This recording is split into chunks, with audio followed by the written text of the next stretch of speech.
Hello, everybody, and welcome to another episode of Agentic SaaS Talks. This is actually, believe it or not, episode 24. We've been doing this for a couple of years now, and it's been incredibly fun to watch the shift in the industry. I don't think we've ever been a part of more of an amazing amount of change in tech before, and that's crazy because tech is all about change. I am surrounded by some amazing people here, all of them AWS legends in their own right, as well as industry leaders. And I'll say that as kind of the only Microsoft person in the room, feeling a little weird about it. So we are joined with our special guest today of John Lorance. John is former head of AWS SaaS Factory. He's a former founder of a couple of time founder. And he's now over at a new startup doing some really cool things that I'm going to let him talk about here in a second as he introduces himself. And he's here to kind of help us lead through the conversation of the agentic revolution and how we're seeing the roles change, and that's where we're going to start. And so Kamal, Ermin, and Markus are no strangers to the thread, so I won't reintroduce them. But I am going to kind of introduce this topic and throw it out there and see who wants to take it. I'm going to introduce it with this concept. I'm a West Coast U.S. boy, and so we were all Wild West. And so if you're Ermin and Markus, you kind of know us from the old John Wayne movies. And there was an old phrase back then that God created man and Samuel Colt made them equal. And so it was the concept of, the handgun made every man equal. And now I would say in this new agentic era, we have, God created software engineers and AI made them all equal. And so this new concept of, moving up the thread and the agentic engineer doing a little bit of everything and is now kind of moving into that architect role is a fun and interesting thing to watch. And so, John, I know this is your show and this is your baby. So, and you've got some definitive thoughts here. So you want to kind of lead that off? Yeah, absolutely. So last year, while I was still at AWS, I really saw the shift and emergence of how software engineering practice and how we apply software engineering was really shifting and changing. With the advent of partners such as Omnistrate and Vercel, Rendered, all these platforms, I saw that some of the ventures that I built directly on the cloud, AWS, you could build faster on partners like Omnistrate. And so then if you pair that with the shift that really happened in January, February with Claude Code and the advent of kind of formalization of skills, you put that together, now that the engineer is building in a whole different level. So last summer I dubbed this term the CAMPstack, right? And it's sort of like a play on the old school lamp stack, right? And it really stands for kind of cloud, the agentic builder, managed services, and platforms.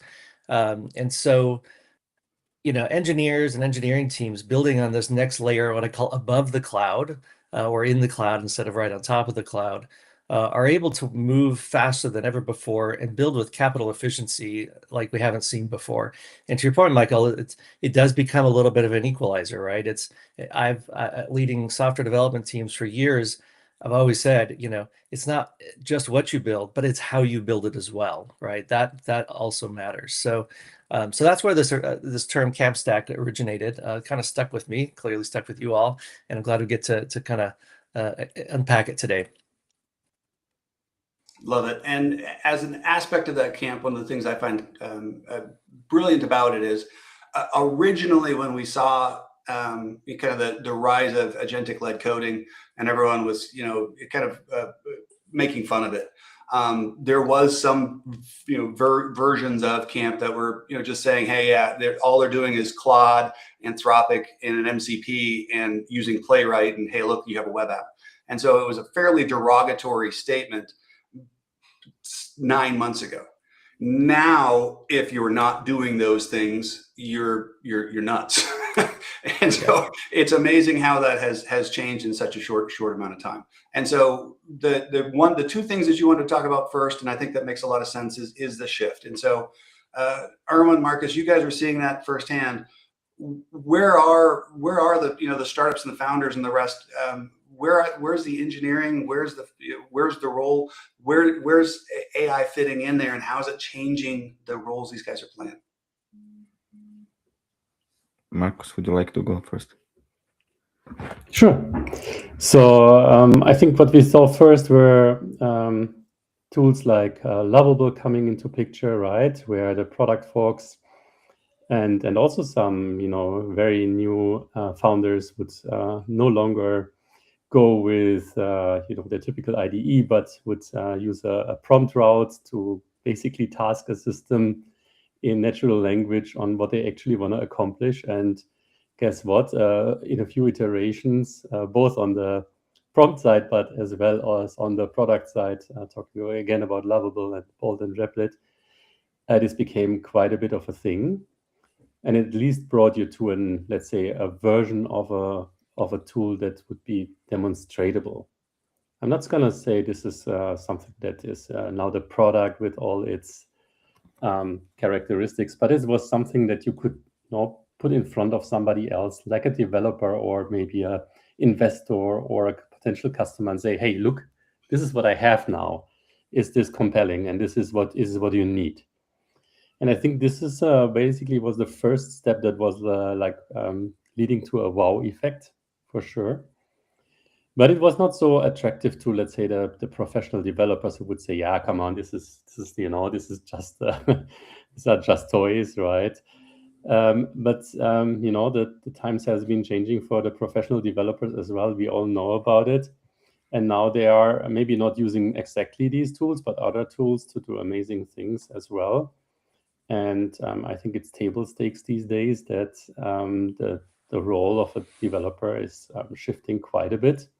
I think I would like to hear from John and also from you, Ermin, as well, how you see about it. But this is now going to be the interesting part. Yeah.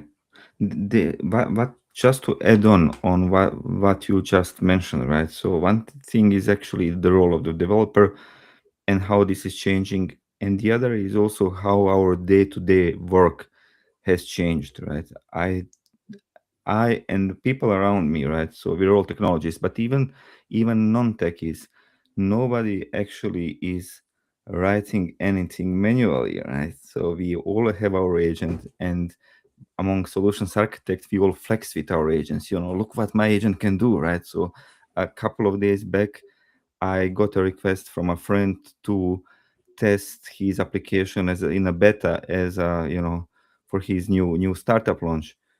Of course, I didn't test it manually. I actually prompted to my agent to create a prompt, to create a test agent, and then agent actually did a way better job than what I would actually do in a way less time. And this actually, and I see that also with software developers, or people are actually not developing. We are changing a little bit the role from hands written code into being a shepherd of different agents, right? So we are actually prompting and leaving and things like that. And there are a couple of issues on that. I'll stop now. So because I would like to, I know that John has a very strong opinion on that as well. And there are some, other opinions, but let me just maybe hear John how he sees the role change on the software development side. Yeah, Ermin, I'm glad you said that word shepherd. That is the word I use a lot. Shepherd and sculptor, right? It's really a mindset shift as a software engineer to say I'm no longer a coder, but I am a creator, right? And we adopt a new methodology and a new set of tools to be that creator because we're no longer having to be in the coder mind, right? And so now the mindset shift happens when I'd say the classic software engineer sees the better code coming out the other side, but then the new skill is, really this intent engineering, which is I think is an overly dramatic term, but that's kind of what the buzz is floating around, right? It's not even prompt engineering because, what I tell people, like, prompts do not equal a practice, right? And as when we go from developer to engineer, we're shifting to a mindset of crafting a practice. A practice is something you can repeat and scale and convey, work in a team. And so again, once the engineer sees that the practice is actually a better expression of what they want, right? Then that's the new skill and new muscles to build. And that also means that our software engineers are much more strongly paired with product managers, right? Because traditionally product managers go off and listen to the market and the customer, and they define some specs and they throw it over the engineering wall, and engineers code it up and shift it out to quality. But now actually these two disciplines are very paired, because they're both the expression of intent, and we let the agents actually do the building. And so again, how the rest of the CAMPstack folds into this is agents like predictability, they like convention, and they like API and CLI driven infrastructure, right? So when we think about building on the Bear cloud, there's a whole lot of raw mechanics that a say AWS or cloud architect needed to deal with before, infrastructure as code, Terraform, all these things. But now building on top of the partners, those builder agents can orchestrate a whole nother layer much faster than we ever could, just again building on that raw Bear cloud. So again, that's kind of how like the move towards this agentic builder mindset and motion then really fuels this next layer of what we build on top of. So if I can push back there real quick, I totally agree with what you're saying, but I would like to point out the bias in the room, which is everyone here is software engineers at heart, and who have grown into bigger roles. And so the belief there, it seems to be that then the software engineer then grows up to be the architect. The architect being traditionally a little bit more of the PM type role. So, but can you argue the opposite? It's the architect who now says, you know what, I actually don't need software engineering now. And so if we're saying we're combining these roles, which role wins? And so that, going back to, again, the Sam Colt statement, the software engineer now thinks he doesn't need the PM team. Well, does the PM team now think they don't need engineering? So that's the where you ended that, Michael, is very interesting. But let's unpack the first what I call like notion that's going around right now, right? You hear the notion, it's like, well, with agents, there's not much of a chance for up and coming junior engineers. And I said, well, actually, I flip it over and I say, like, the more seasoned engineers have an opportunity now to be great mentors by packaging themselves, their knowledge and their know-how into the skills that everybody can use, so they can level up their entire organization so everybody can deliver like a rock star, right? That's the, I would say, the generative mindset framing around that problem, right? Now, just like everything else, we'll probably need not as many engineers on our staff, but we always need multiple perspectives, and that's the seasoned folks where we're stuck in our ruts, and that's the new folks who haven't made those ruts yet, right? So I think that the ability to level the playing field inside an organization and have those principal level engineers, again, package themselves so everybody can be, again, those rock stars, that's great. Now, to your last point about, can the product leaders just do this themselves? Well, remains to be seen, but the product leaders, what they don't know is still the technical underpinning for the best strategy to actually render their vision, right? So as we know, there's a whole pantheon of managed services out there to do all kinds of things. There's multiple variants of the same kind of capabilities. Which one of these things do we pick? Our product leaders are probably not going to be doing that, right? The role of the software engineers to become really wise on, kind of what is out there in the buffet of design patterns and managed services, to again help unblock delivery, to the customer, so that product leader can move fast. That's how I see it, at least. Yeah. If I can just add on this also, partially answering Michael's question. A couple of episodes ago, we had a guest, Sebastian Gebski, who said, now if the main programming language is the way we program is actually we communicate with agents, so it's obviously English or whatever your native language is. He said this is actually developers or software engineers will fail in that, because traditionally software engineers are nerds who are actually very bad in communicating, right? So yeah. And then if you look at it historically, we do have that, at least, image or, image of being bad communicators. Not every, I'm not the kind, going, telling that for every single, but maybe this also answers the question that Michael said, is it actually, that PMs will be who are better communicators? will be able to write better skills, to write better prompts and better instructions to AI, and AI will do the work. So I don't have an answer, but it just came to me when you asked the question, Michael. I feel like I think one point that is oftentimes underrated. I think we alluded kind of to it, but there is still, I mean, regardless the role, there is so much knowledge that is not, codified and formalized and written down somewhere. And Yeah. before this is the case, right? I think it's very dangerous to believe that we can just eliminate a role and say it's probably not needed anymore. The other one can take over, because you don't know what you don't know, right? You can take it over if you know specifically what exactly they are doing, and if you are knowing that this is now kind of something that is a package capability of a machine, if you so will, or if it's something that is so adjacent to another role that you can harmonize these two. But given all this institutional knowledge that we haven't managed to capture somewhere, I think we are too fast going into the route to say, we don't need these people. And thinking about this aspect of the juniors, right? This is really near and dear to my heart, and we had a long discussion recently around it, because I think it's also companies or teams might be tempted to say, yeah, the junior is probably the ones that can be replaced best by these tools.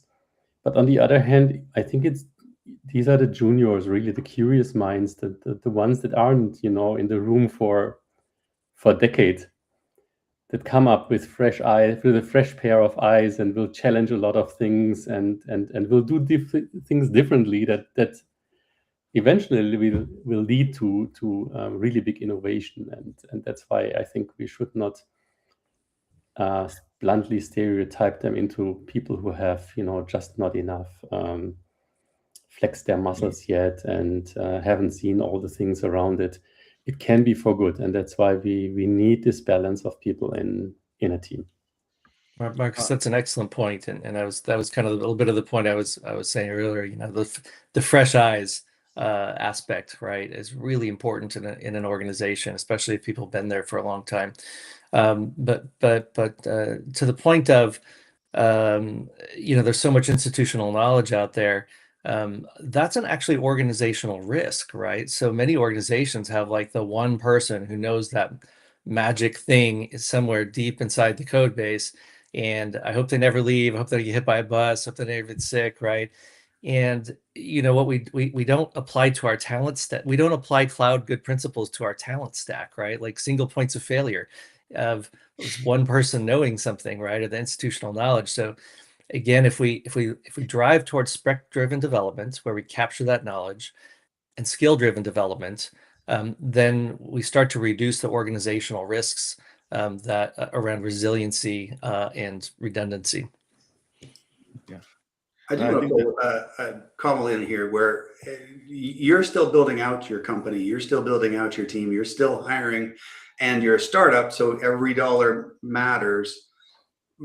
In your world, what's the next most important role? Is it another PM who knows depth, or is it another engineer who's really good at AI? And so, I think I would say slightly differently, which is all of these roles exist. I think they got just better, right? I think people, like I will just say junior, senior, PM. I don't think so any of the roles will go away. I think they all have their own places.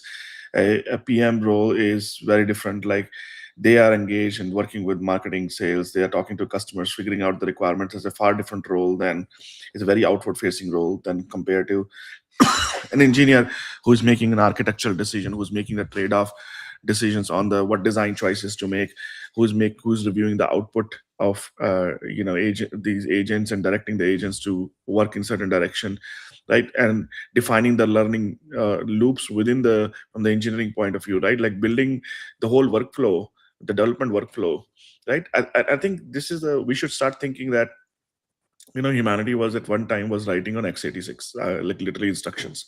Then we started writing on C++, then with Java, Python. I think we should start thinking like hey, look, AI is a new language, right? And I think it just enables us to move faster. And what, like, was it faster to write in Python compared to x86 instructions directly? Of course it was. Damn, like orders of magnitude faster, right? The same is true for AI. I think AI just took the massive leap. The difference between Python and Java was probably not that much that we didn't feel. I mean, there was a significant difference, but it wasn't probably to the degree that what we are feeling now for the Python and AI. And that's what has happened with AI. It's just like people or engineers who are good, they made them much more effective, much more faster. And I think that's the part I would say. And between two, I would just add, like, right, I think that the group pointed out about uh, reducing. I think the organizations have huge opportunity and now in the newer world to not only move faster. So I think people should stop thinking about, um, first of all, hey, roles are eliminated. People should start thinking about that with the same workforce they can do so much more now. They have so much opportunities. I mean, we have so many problems to solve in the humanity. So they should start thinking about how, like, now they can have many more mini companies inside a bigger, larger organization, and they can run many more experiments in parallel. They can establish many more learning loops in parallel because of the AI, and they should reduce their risk and they should increase their productivity and output, and start thinking in that notion. And I think we got into the wrong tangent in terms of, hey, let's eliminate roles. I'm not so sure that's the I buy that argument. I think I buy the argument that you know, AI just enabling us to run so much faster. And I think the organizations, those who will win, are not who are thinking about reducing roles. The organizations who will win are, to the point what John was saying, who are reducing their risk, who are moving faster, who are experimenting faster and innovating faster, and taking advantage of the AI and leveraging AI to get them to 5-10x faster than the traditional ways. And people who are not using, of course, AI, they will be left behind and replaced essentially. And so I think that's where I feel. And I will also say one more point to Markus' point on and the junior engineers versus senior. I 100% agree with Markus said, but I would add that junior engineers come with a fresh mindset. They don't have any baggage of using the older tooling. they know the newer tooling, which is the agentic tooling, and they're much more flexible about it. I think the older generation, let's be realistic, older generation also have some resistance of change. I mean, Who Moved My Cheese is a classic book, and everybody knows that. And I think people have some resistance and hold, hey, I know this thing, how can it be replaced? I was loved by my organization of knowing this thing, and now AI can take this away. And so they are also reluctant, and I think that is bringing bureaucracy and red tape. So the new engineers actually brings a fresh life into the organization.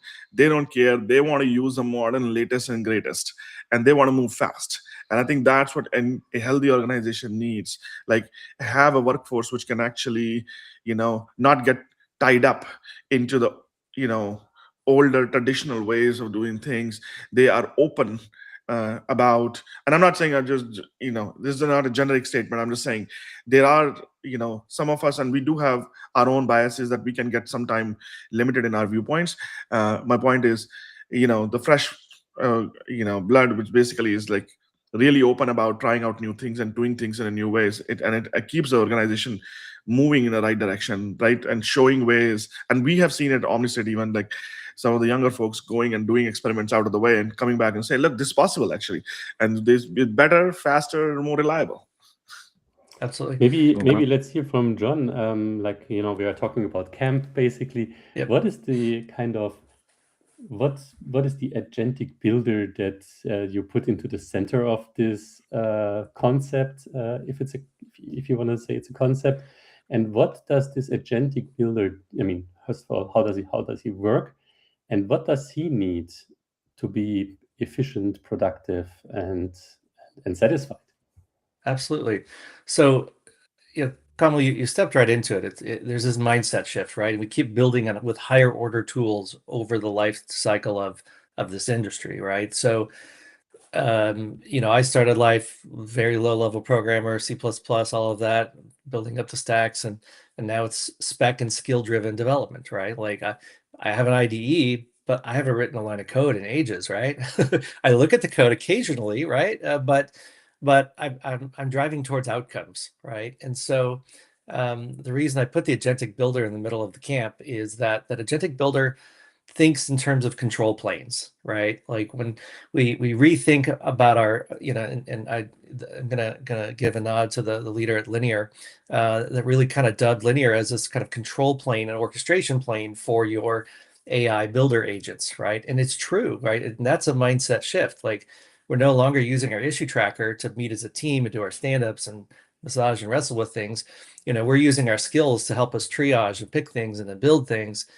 And we use our issue tracker as a control plane. So when my mindset as the agentic builder is control planes and not code, then it gets really interesting when we talk about managed services and platforms, because you interact with those things mostly through their control planes, right? And so again, that we go back to our classic SaaS stack paradigm, right, around the control plane and essentially the tenant runtime.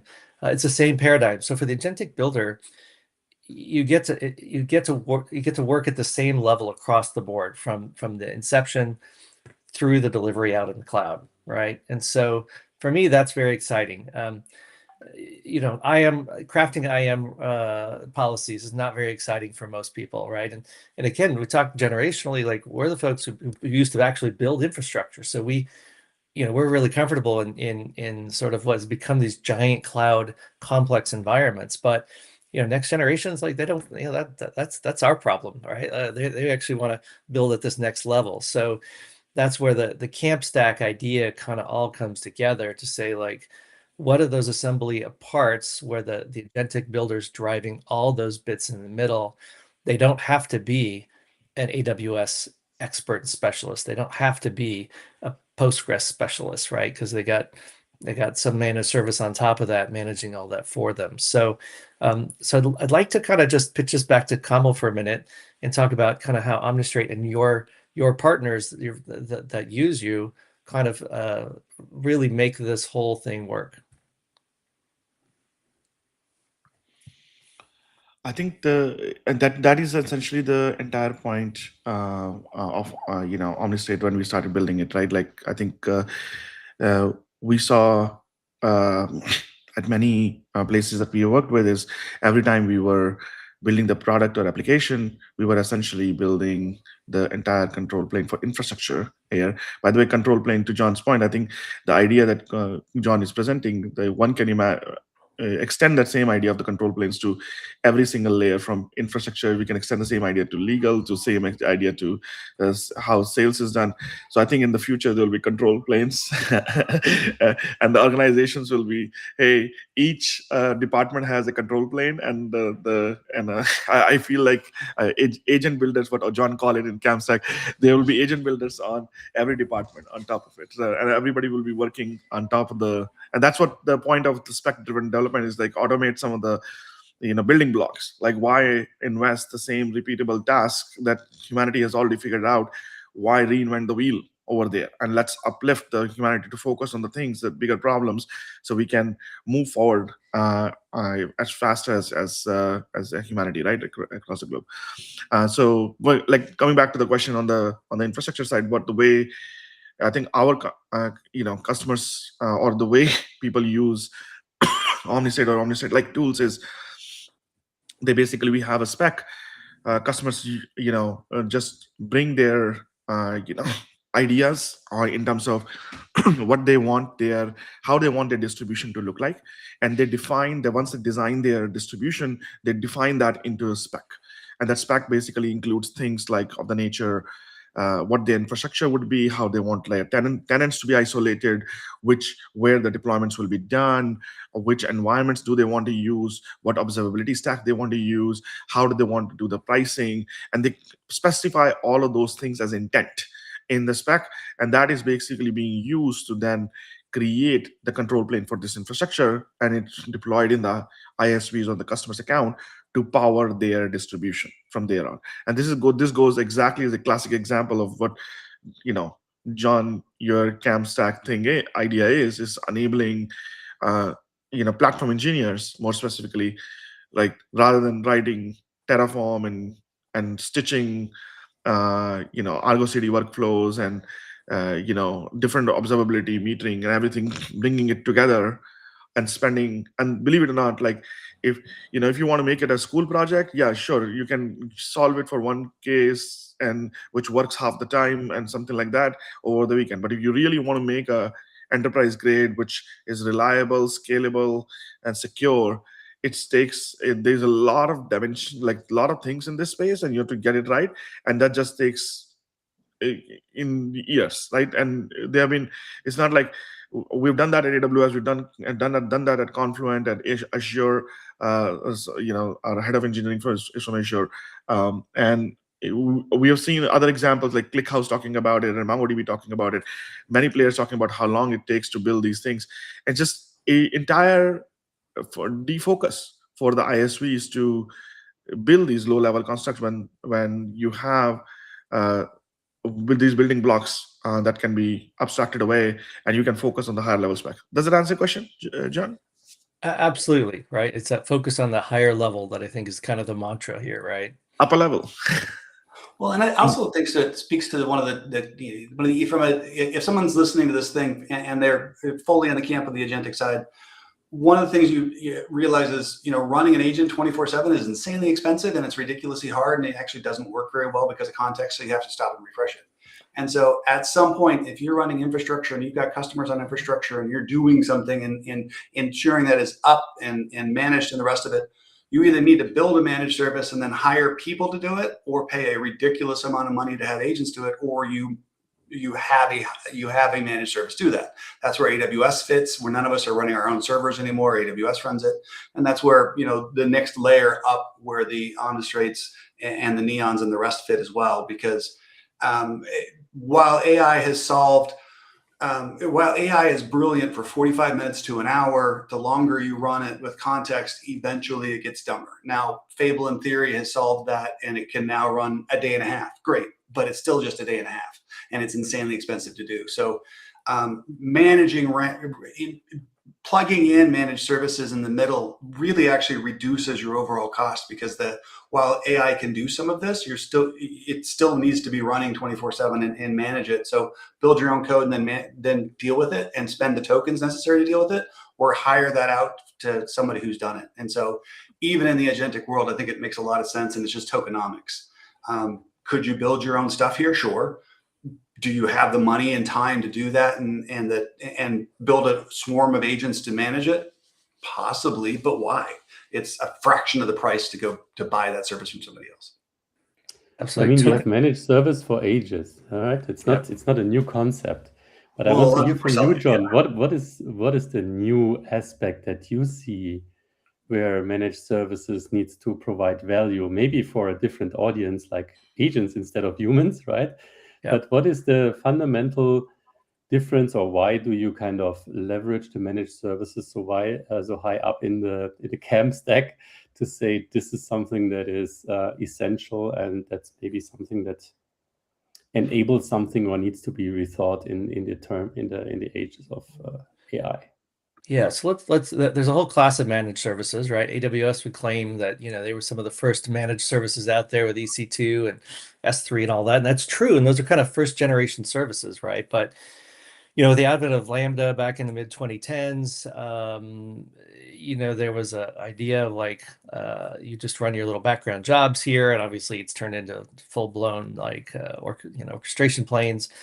We have Agent Core from AWS. It kind of sits on top of the same kind of concept. So what's underpinning all that is this idea of ephemeral compute, right, versus standing compute, right? So we go from the kind of elastic server cluster model of AWS to fully ephemeral compute, where in examples like Fly.io, you have VMs and they're dormant, but you just pay when there's a request, right? They took Lambda and then just put Firecracker on top of the concept and then turn it into full VM as a service.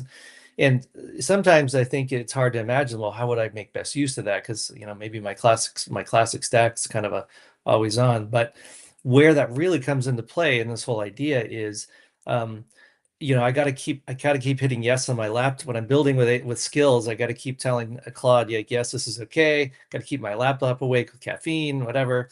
But if we look at, say, Anthropic's most recent offerings around basically manage to build services in the cloud where you essentially hand off the build operation to the cloud, that's where these sort of ephemeral managed service compute services get really interesting. Because now, again, using something like Linear as my control plane, I queue up the project, I make it in bite-sized chunks so that the AI doesn't kind of lose its mind and build the wrong thing.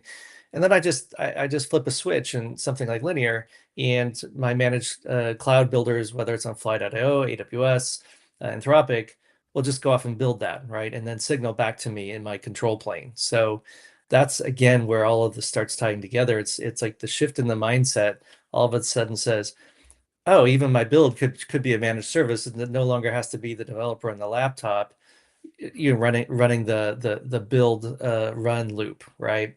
Because really what we're always right now, we're going from the humans always in the loop to humans less and less in the loop. And then you build in gates in your control plane to include the product owner when you need them, or to include the engineer when you want them to really kind of look at the tech strategy, or obviously include a quality person in the cases that might be extra complex that you want some eyes on that. So again, it's a shift in how we build that. Again, these managed services allow us to do affordably, right? Like we wouldn't want to build whole clusters of this and manage it and have to create lots of Terraform and all that. Like you just subscribe to what Anthropic has, or Fly, or whatnot, to offload your build, right? And to me, that's a really exciting, and I would say relatively new aspect of this sort of spec skill-driven development. We've now got the ability to move it from my laptop to the cloud. Well, I think there's a word that we're missing there, though, is it's spec and skill-driven development and testing. And I'm just throwing out testing because so far in my experience, writing new code takes a small number of tokens and about 15 minutes of time. And then testing that code in the different variations and the different things to see whether that takes me all day.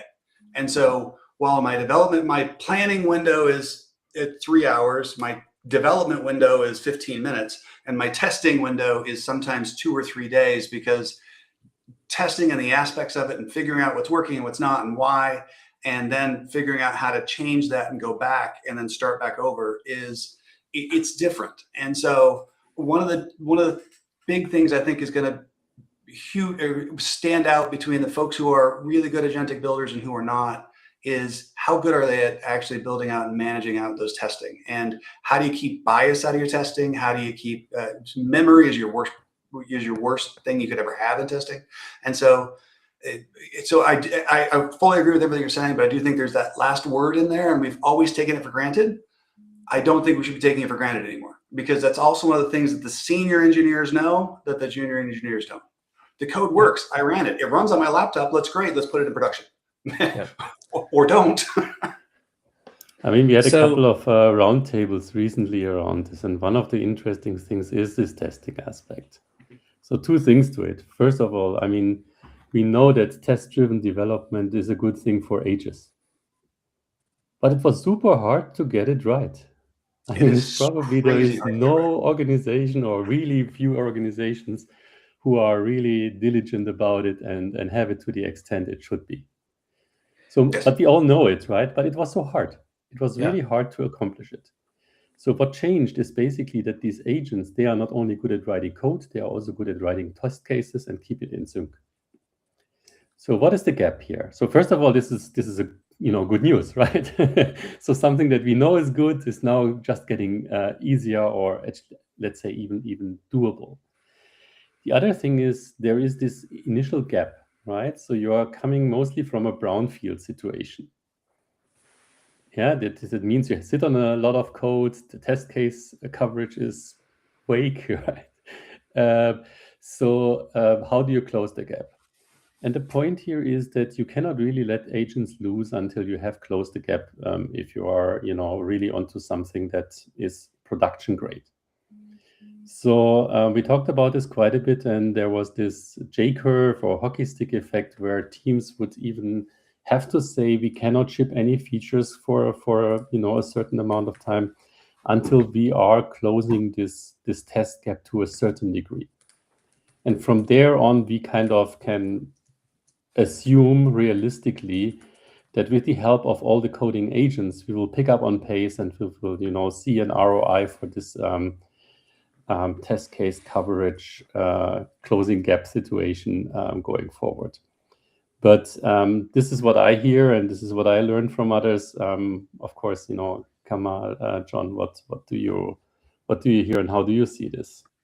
So Markus, I say, people claim like, well, I'm building with AI, and I ship stuff and there's problems, blah blah. I said, well, your human developers ship features and bugs as well. It's just your AI can ship features and bugs even faster.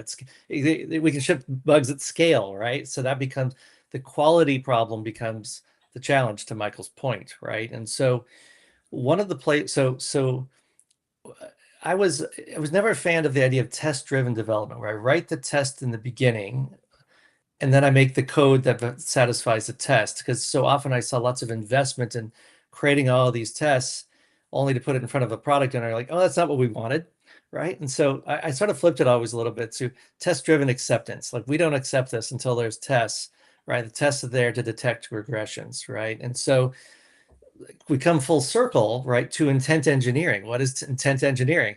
It's test-driven development, right? It's like, you'll get what your test, you'll get exactly what your test is driving you towards. You just better be careful. You'll get what, be careful of what you wish for, you might get it, right? So I think there's a hybrid of these two mindsets where if we do a good job on the spec-driven part of the development, that is almost like crafting a good expression of a test, and then we have agents actually create the tests that lock that in, and so that becomes one and the same, right? And then the really thing about having what I call quality agents is, funny enough, the non-deterministic nature of LLMs adds a degree of kind of chaos engineering into running the tests. You can run the same tests 10 times on the same area of your code base and potentially get 10 different results. A human tester isn't going to do that, and a deterministic testing harness is also generally not going to do that, right? Like, the number of variance and randomness that an LLM can throw into your tests is far greater than we ever had before. So for me, the exciting part of this is, again, to Michael's point, is to think about the quality loop as much as you thought about the spec loop and the build loop, right? Because each offers a unique opportunity for us to go at the next level. Now, Michael, you coined this. You said this term tokenomics. If you invented that, great. If you borrowed it, fantastic. I love it. I'm going to use it probably daily. And to the point of like token cost, right? There's a couple of mind shifts around there too. Like, right now, the labs are essentially subsidizing all of our usage of this stuff to get us kind of hooked on it, to shift us, right? So the money isn't going to me hiring a giant staff; it's going to Anthropic, right? But you have to wonder, when these companies go public, does that kind of subsidy to the folks building on these labs start to go away, and we start to really feel the cost? And so I think it's also important for us as leaders to help balance the cost of, not that we're spending more, we're just spending different, right? Well, I will just quickly point out right there, which is what we are seeing is a lot of these organizations, I don't want to name them, has raising up their prices, and it is when people, and there's a joke inside Omnistrate actually, when leaders, some of the industry leaders were talking about, hey, AI software engineers, we now understand what they meant, because it's costing the same. So it's ridiculous how much it's costing. And so what most of the organization, actually we heard from our customers as well, what they're all doing is they're all hosting these models, because it's far cheaper to host those models as opposed to leverage the third-party SaaS, because just getting out of the way of the amount of difference of the premium that they are asking. Absolutely. And I think as the premium goes up, we'll see more maybe almost managed service versions of the self-hosting, right? Well, so I do run a self-hosted LLM, and I can tell you it's dramatically different in terms of quality. And so you do have to code different. But if anyone on the thread is listening and they haven't done it, do it, because you will be better at working with Anthropic and OpenAI and the rest. You'll spend a lot less money because you'll start to realize you're giving this agent a whole bunch of stuff it doesn't need. It's consuming a bunch of tokens, and now you've hit your context window. And when OpenAI is giving you a context window that's 1 million strong, you're going, I don't care, let's drop it all in. But that's expensive, and it churns, and it's a pain. If when you're doing it on a local box and you're forced to have that discipline of managing that context window, you are far more efficient about, here's what I need from you, and here's the information you need. Give me an output, and then you take that output and you move on. So I really, really recommend everyone, go play with local models, because you learn so much. But man, it is hard to get back into a Yugo when you've been driving a Ferrari. Michael, I think that's Interesting. Yeah. a great So I just place wanted for. to say, Yeah, go ahead, Ermin. sorry.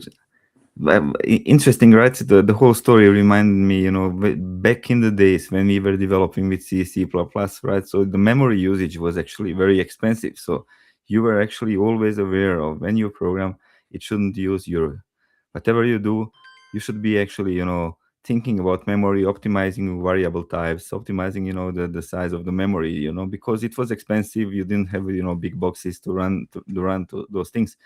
Now with local LLMs, Michael, so you in your mindset, you also have something similar by saying, I need to be aware of the costs, and this is actually tokens, and now I need to kind of do it differently because my model actually cannot fit such a high context, right? And I still develop by prompting, but it's actually thinking about the memory usage in this case, context window.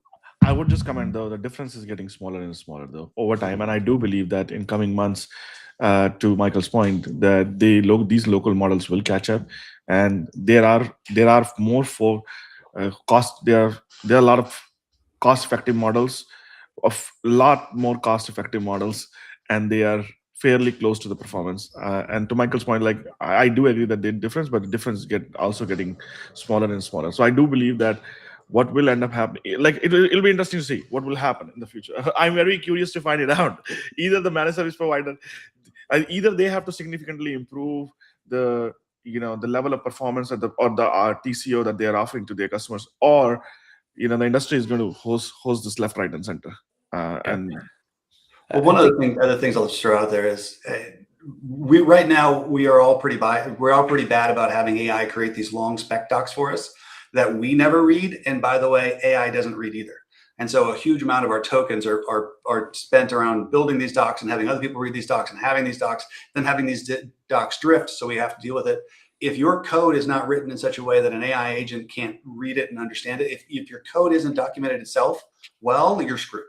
And no amount of documentation is going to help you. And so if we're not reading the document, the AI is not reading the document, stop building the document. Yeah.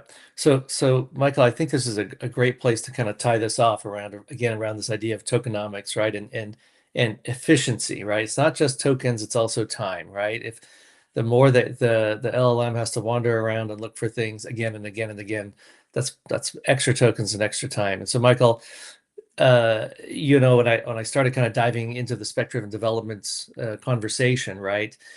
You did see like these big documents, right? And I'm like, well, I tried the big document, like that's almost like a waterfall problem, right? And the AI has the same problem with waterfall of the humans. They lose the plot somewhere along the way, right? So when it comes to specs, it's about right sizing them and bite sizing them, right? So and then using tools and modular, right? And then crafting your skills in a way so that they pick just the right level of specs for the job too, and not like digesting a gigantic spec library all the time. And so there's a Goldilocks level here of like too big, it loses the plot, too small, it doesn't have the plot, right? Like I've tried that. Like, I've got engineers who are used to dividing tasks into tiny little tasks. And I'm like, now if you give the AI a tiny little task, it doesn't know what the context. If you give it too big a task, again, it loses the plot. So all of this does kind of steer back towards time and tokenomics. I would say, especially for startups, they're always conserving time, talent, and cash. And so those are still true in this world. Don't burn all your cash on too many tokens, but you got to get to market too. So, yeah.